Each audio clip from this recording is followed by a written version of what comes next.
मित्रों, एक बार नारद जी भगवान शिव जी के पास आते हैं और उनसे पूछने लगते हैं, हे प्रभु, सूर्य को जल देना क्या औचित्य है? सूर्य को जल क्यों दिया जाता है?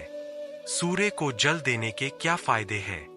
तब भगवान शिव जी नारद से कहते हैं, हे देवर्षि नारद, आपने समस्त मानव जाति के कल्याण हेतु उचित प्रश्न किया है। सूर्य देव की उपासना अत्यंत शुभ फलदायी है।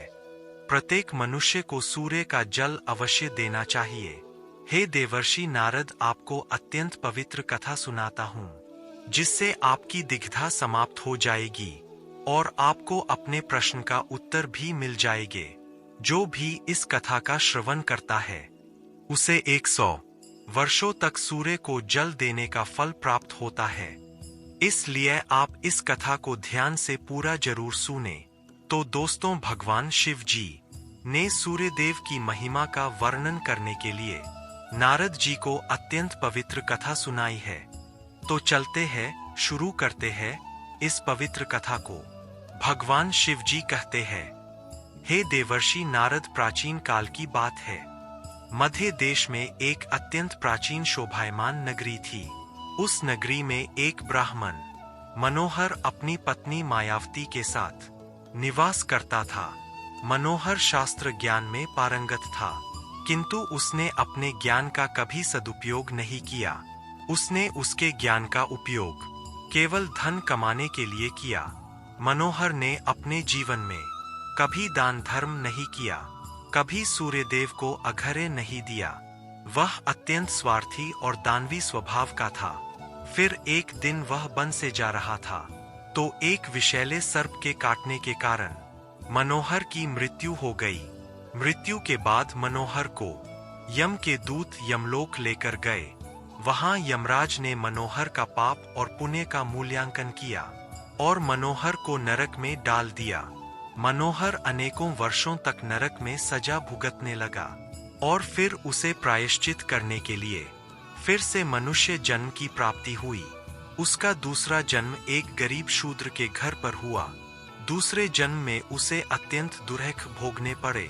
उसके बड़े होते ही उसके पिता ने उसका विवाह एक युवती से करा दिया और वह फिर उस युवती के साथ वन में ही झोपड़ी में रहने लगा। विवाह के बाद अनेक वर्षों तक उस शूद्र को कोई संतान नहीं हुई, इसलिए वह और भी दुखी रहने लगा। लेकिन इतने में ही उसके दुख समाप्त नहीं हुए। कुछ वर्षों के बाद देवयोग से उसके शरीर में भयंकर कोर का रोग उत्पन्न हुआ और वह भयंकर कोर के रोग से पीड़ित हो गया। उसके शरीर पर अनगिनत जख्म हुए, जिससे पस निकलता रहता था। वह कोढ़ी शद्र अब कुछ काम भी नहीं कर सकता था और दिन भर घर पर ही पड़ा रहता। उसकी पत्नी एक पतिव्रता नारी थी।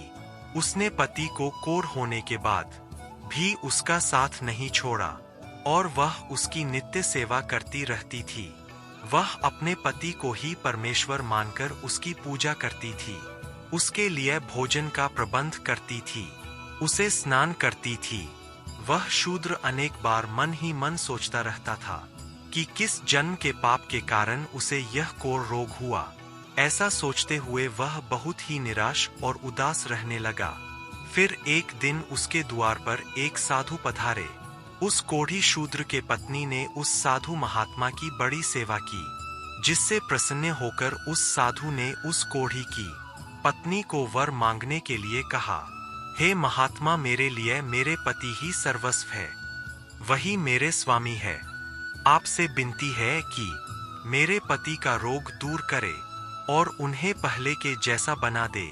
इस पर वह साधु महात्मा ने कहा, हे देवी, यह रोग तुम्हारे पति को पिछले जन्म के कर्मों के कारण प्राप्त हुआ है। यही विधि का विधान है। मैं इसमें हस्तक्षेप नहीं कर सकता। ईश्वर मनुष्य को उसके कर्मों का दंड अवश्य देता है।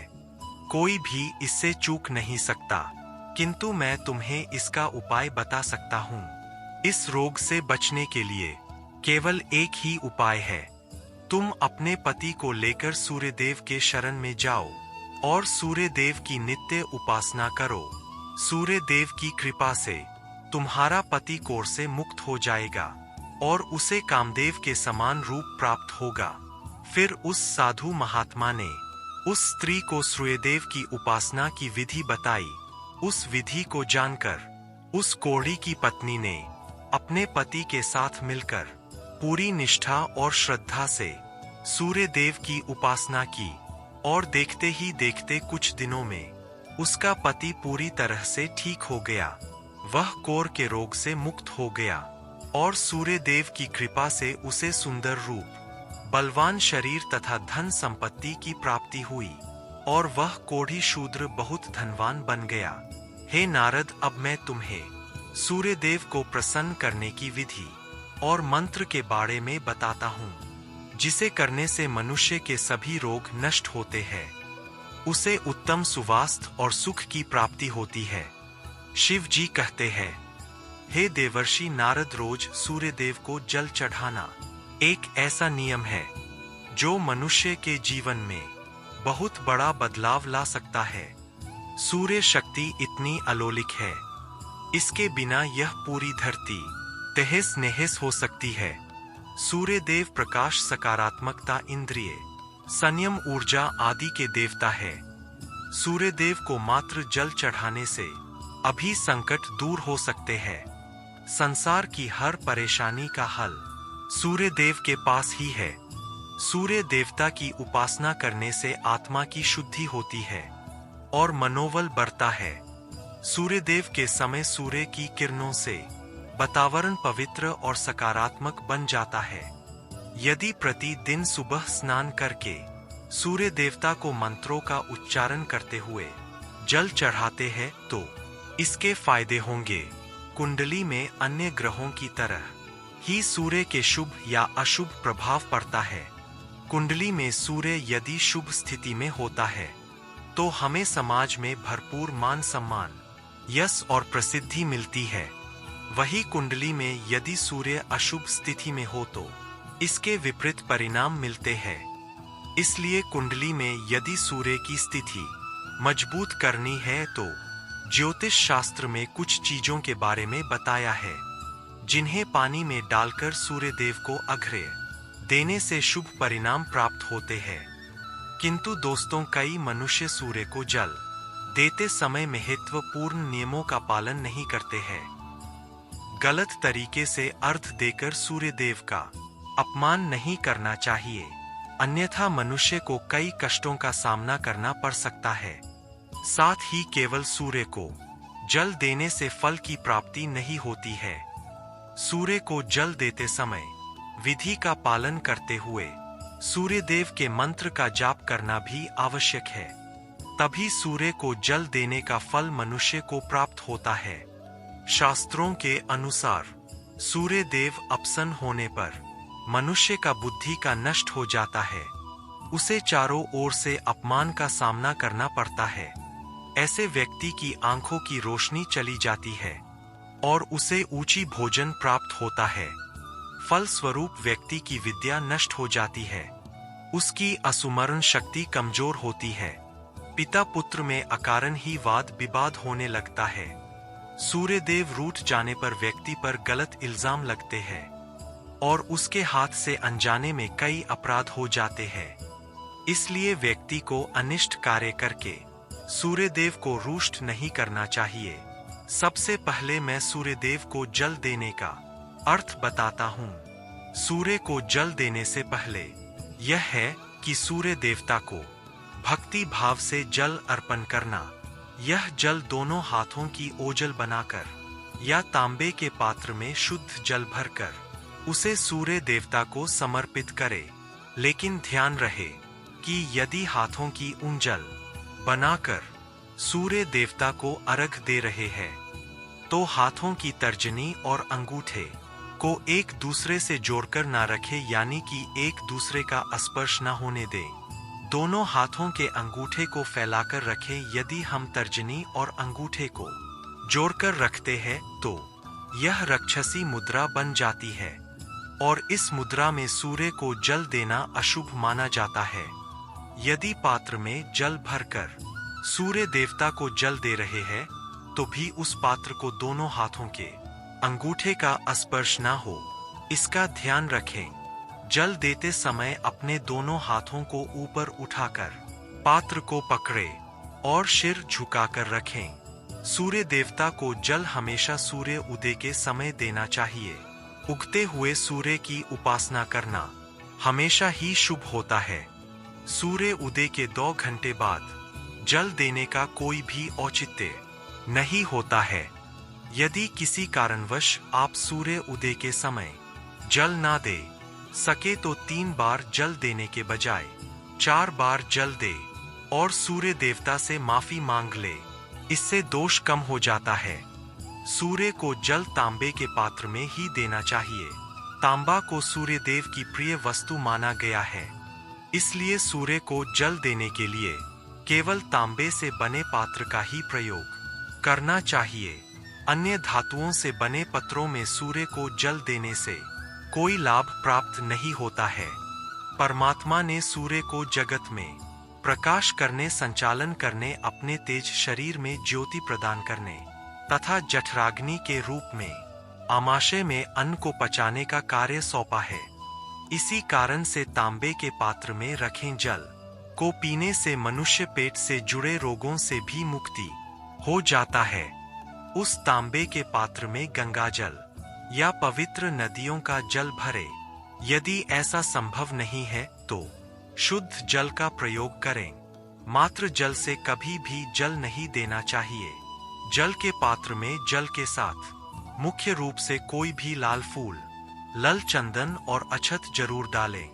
आप चाहे तो इस जल में थोड़ा सा घी, शहद, दूध या गुड़ इत्यादि मिला सकते हैं। सूर्यदेव को जल देने का सही समय तब होता है जब सूर्य लालिमा लिए हो, अर्थात प्रातः काल में सूर्य लाल रंग का दिखाई दे, तो उस समय जल देना सर्वश्रेष्ठ फल देता है। यदि किसी मनुष्य ने सूर्य को जल देने का संकल्प लिया है तो यह संकल्प कभी नहीं तोड़ना चाहिए। जितने दिनों का भी संकल्प लिया हो उतने दिन सूर्य को जल अवश्य देना चाहिए। यदि संकल्प को पूरा नहीं कर सकते तो ऐसा संकल्प नहीं करना चाहिए, इससे सूर्यदेव रुष्ट हो जाते हैं। तो दोस्तों, भगवान शिव कहते हैं सूर्यदेव को जल देने का बताया है, जिसका उच्चारण अवश्य ही करना चाहिए। वह मंत्र इस प्रकार है: ओम खकोल्का नमः। इसके अलावा आमघूर्न सूर्य नमः इस मंत्र का भी जाप कर सकते हैं। इस मंत्र का उच्चारण करके सूर्य को जल देने से दरिद्रता का अंत होता है और व्यक्ति को सुख प्राप्त होती है। भगवान शिव कहते हैं, हे वत्स, सूर्यदेव की महिमा अपरंपार है और प्रतिदिन ही हमें उनका आभार मानना चाहिए। परंतु मुख्य रूप से रविवार का दिन सूर्य देवता का दिन माना जाता है, इसलिए कुंडली से सूर्य दोष को दूर करने के लिए रविवार के दिन विशेष रूप से सूर्य देवता का उपासना रखना चाहिए और सूर्य से संबंधित वस्तुओं का दान करना चाहिए। सूर्य से संबंधित वस्तुएं हैं तांबा, गेहूं, चंदन तथा पीले रंग का वस्तुएं आदि। इन वस्तुएं का रविवार के दिन दान करने से व्यक्ति के सभी दुखों का अंत होता है।